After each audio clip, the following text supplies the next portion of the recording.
오늘은 앞니 과계교합에 의해서 발생된 문제점을 해결했던 케이스를 리뷰해 보겠습니다. 카페에서 들어오시고서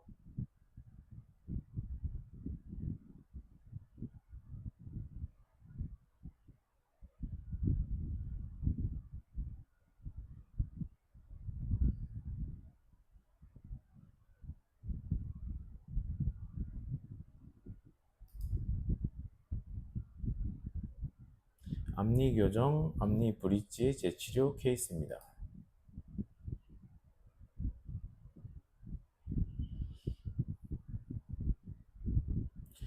환자분을 처음 만난 것은 10년 전 71세 때 처음 뵈었고, 그때 저를 찾아온 이유는 위에 앞니 브릿지가 깨졌다는 것으로 내원하셨습니다.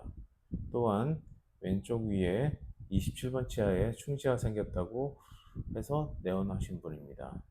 앞니 브릿지를 세 번째 이미 하신 상태이고 성모병원에서 두 번, 다른 치과에서 한 번 치료했는데 반복적으로 PFM 브릿지가 세라믹 파절로 계속 깨진다는 것이었습니다.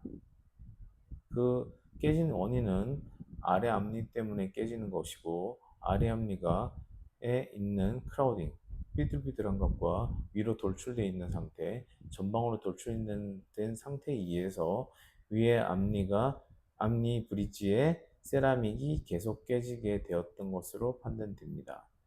보시면 11번, 21번 브릿지에 세라믹이 깨져서 PFM 메탈이 노출되어 있는 것이 확인되고, 레진을 가지고 일단 먼저 수리를 원하셔서 레진으로 수리를 한 상태이고, 세라믹이 깨지는 이유는 아래 앞니가 위로 전방으로 돌출되어 있기 때문에 이 앞니에서 앞니의 교합에 의해서 위에 앞쪽 세라믹이 부딪히면서 깨지게 되었던 걸로 판단됩니다.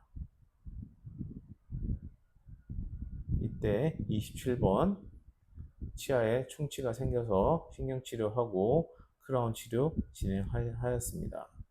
신경치료 진행한 모습이고,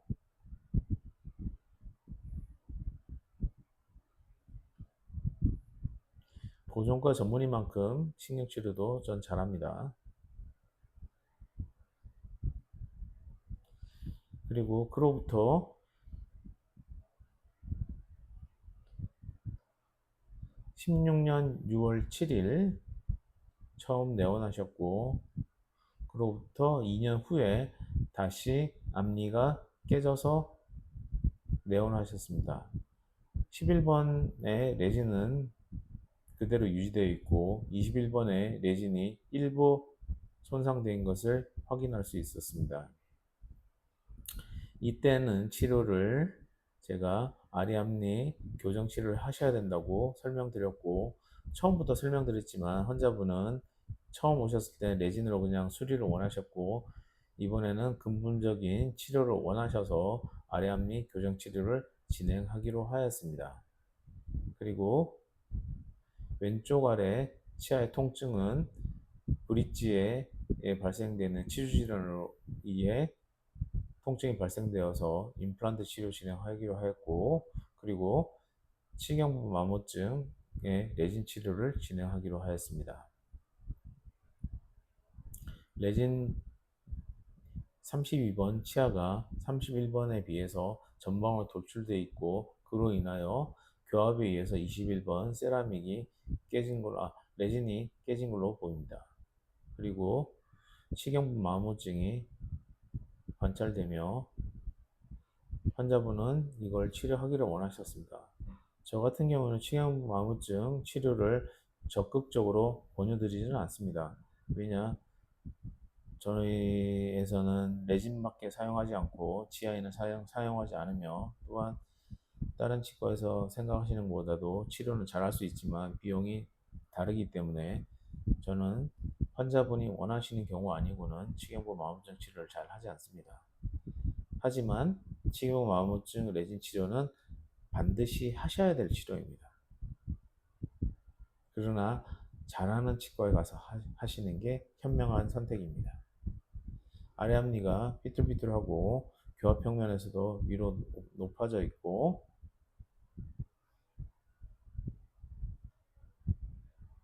그리고 36번 퍼케이션 에어리어가 다 인볼브 되어 치주 질환이 심한 걸로 보이고, 그리고 34번 디스탈 뒤쪽 후방에도 앵귤러 본로스이 관찰되면서 치주 질환이 진행된 걸로 보입니다.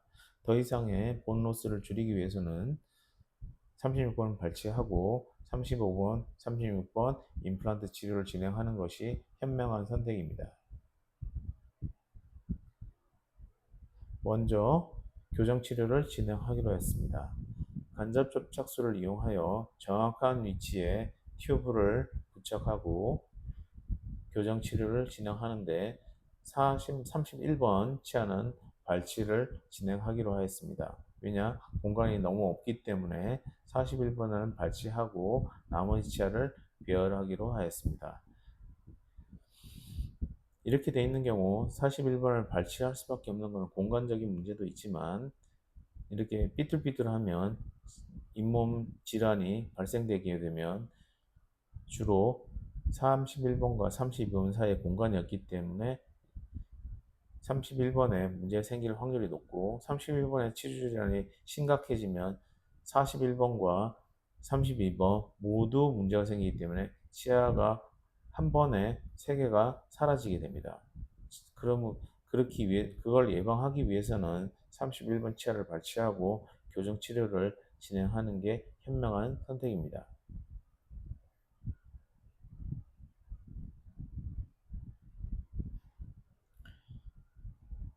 31번 발치하고 교정 치료 시작했고, 그리고 35번, 6번 임플란트 식립하였습니다. 지금으로부터 8년 전에 하였고, 하악 전치가 위로 솟아있던 것이 아래로 내려가게 되고, 그러면서 규칙적인 교합평면을 형성하게 되는 지금은 중간 단계이며, 그 교정하고 기다리는 동안 치경부 마모증 레진 치료를 완료하였습니다. 그리고 임플란트 식립한으로부터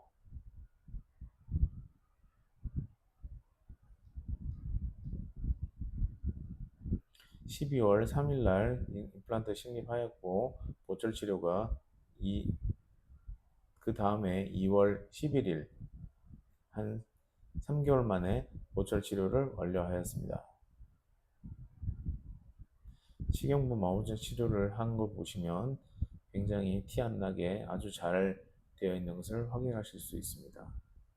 그리고 교정 치료를 시작한 게 11월 5일 날 시작하여 교정 치료를 마무리한 게 3월 28일이니까 한 4개월 정도의 4개월, 5개월 조금 덜 되는 기간 동안 하악 전치의 교정 치료가 완료되었습니다. 규칙적인 교합평면과 규칙적인 악궁 형태를 만든 상황에서 위에 브릿지 재치료를 진행하였습니다.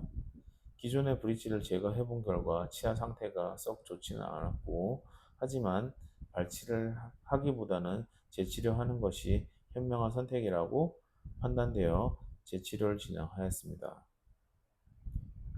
그리고 26번 치아가 통증이 생겨서 신경치료하였고 크라운 치료 진행하였습니다.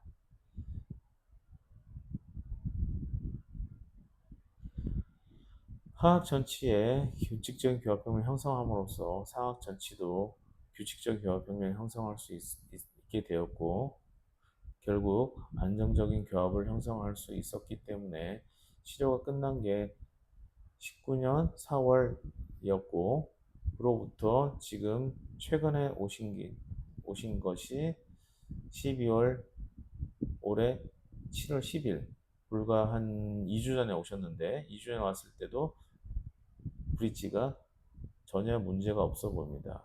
치료한 지 7년이 지났음에도 불구하고 앞니 브릿지뿐만 아니라 아래 앞니 교정한 결과가 그대로 잘 유지되고 있음을 알 수 있습니다. 이분은 이를 꺾는 게 있어서 제가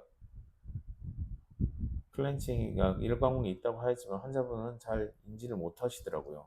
근데 중간에 25년 작년에 46번 치아가 깨져서 오셨는데 이때 보아도 이거는 당연히 이를 꽉 무는 거에서 깨진 게 거의 명확하고 또한 47번에도 크랙이 진행이 되어 있는 것을 알 수 있습니다. 그래서 46번 치아를 작년에 크라운 치료하였고 올해 2주 전에 내원하셨을 때 상태를 확인해 보면 레진 치료를 제가 한 게 19년에 했는데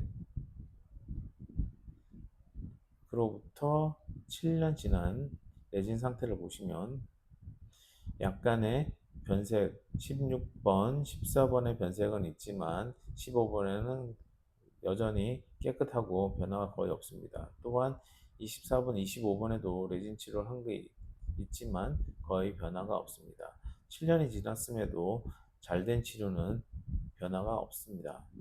즉, 레진 치료라는 것은 대부분의 싸게 해서 잘 떨어지는 경우가 허다하고 변색되는 것이 허다하지만 제대로 치료하고 제값을 치른다면 7년 동안 문제없는 레진 치료를 할 수 있으실 겁니다.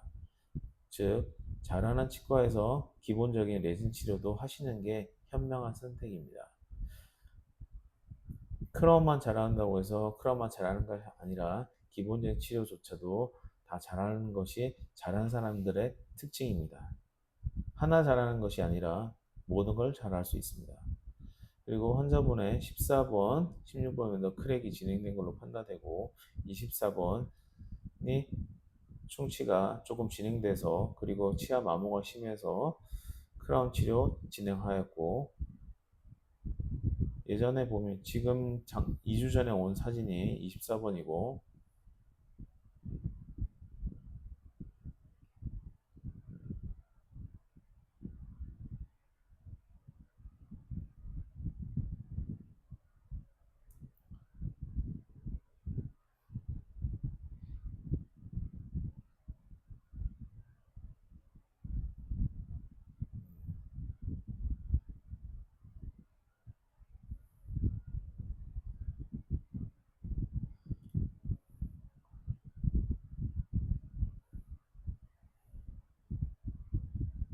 이것이 24번이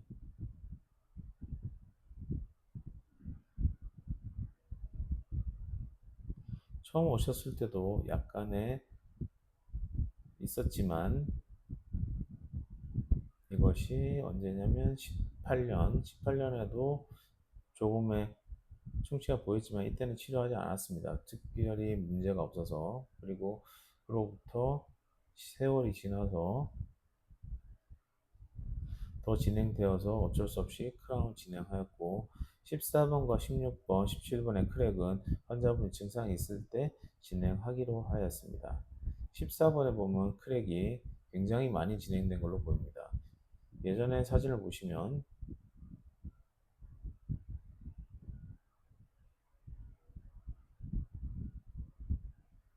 크랙이 없거든요. 이것이 18년, 결국 8년 전에 보시면 크랙이 없는데도 불구하고 8년 만에 눈에 보일 정도로 심각하게 크랙이 발생되어 있습니다.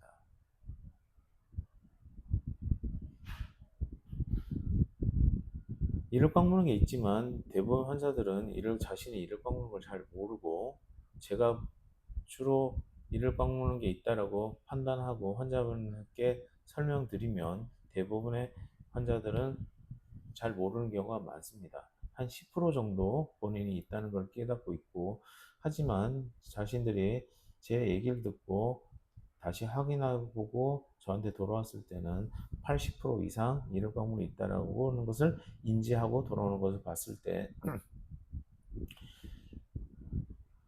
이력 방문 사람들이 굉장히 많습니다.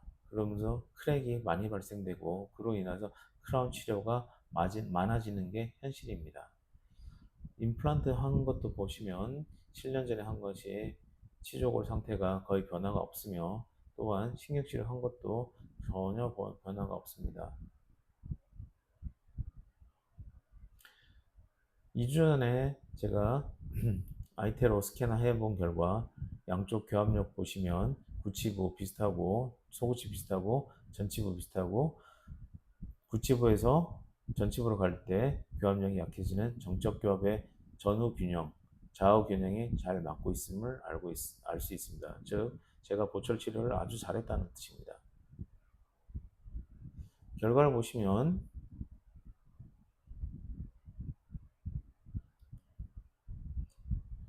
아래 교합 평면 자체가 불규칙하였기 때문에 전치부, 브릿지가 불규칙한 교합 평면으로 보이고 이럴 경우 웃을 때 우울하게 보입니다.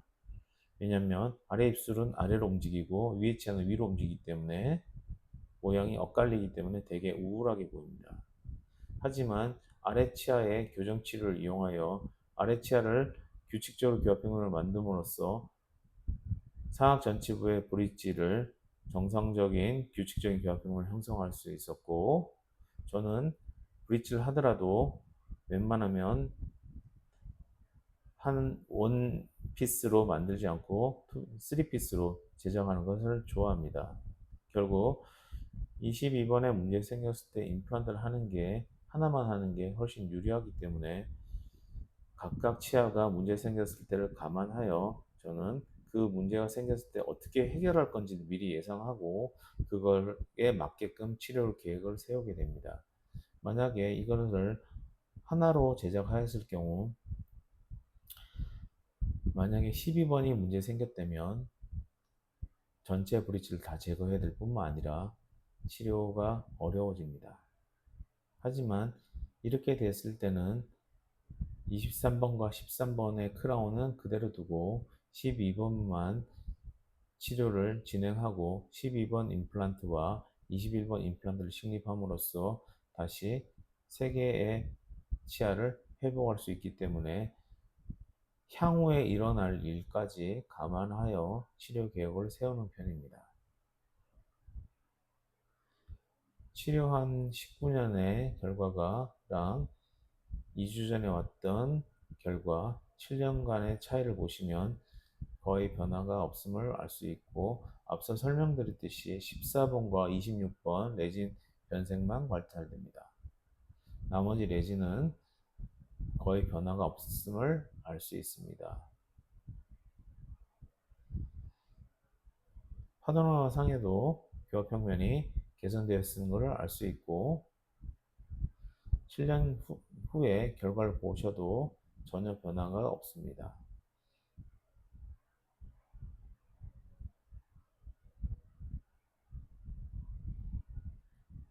16번, 14번에만 약간 변색 생기고 15번에 변화 없고 45번, 6번, 44번, 5번에도 변화가 없고 46번은 크라운으로 교체되었고요. 24번, 25번의 레진은 그대로고 26번은 레진 치료하였지만 그 이후에 크라운 치료로 바뀌었습니다. 그리고 34번, 35번, 36번은 34번은 크라운, 35번, 36번은 임플란트로 치료 진행하였고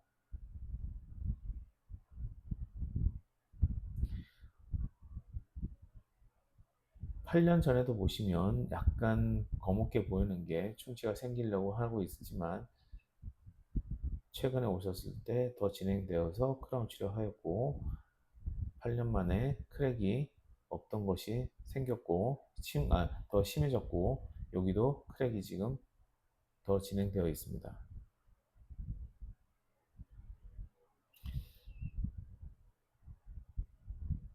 하악장치의 불규칙한 악궁 형태도 규칙적인 악궁 형태로 개선되었고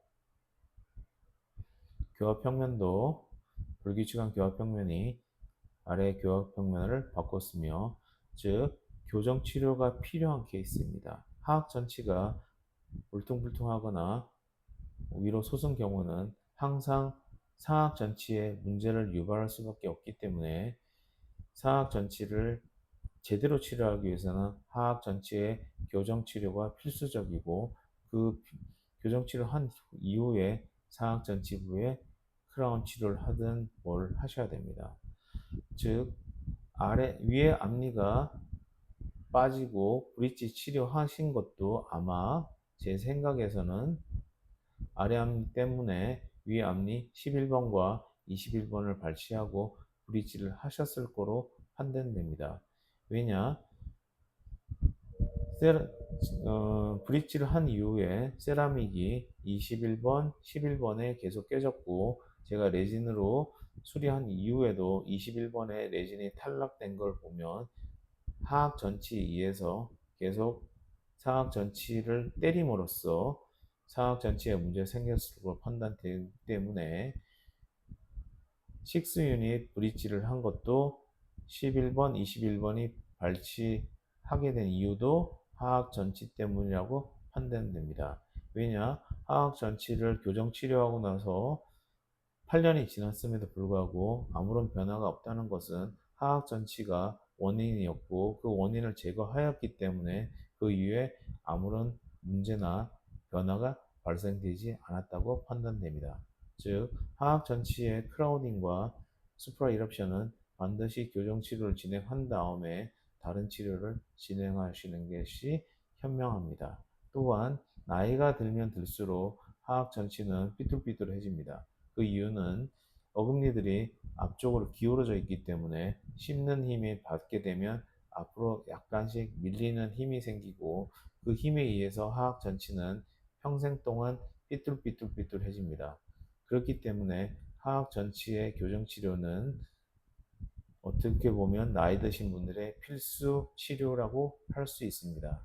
가능하시면 하악 전치의 크라우딩은 피고 교정 치료 하시는 게 좋은 선택이 될 수 있습니다.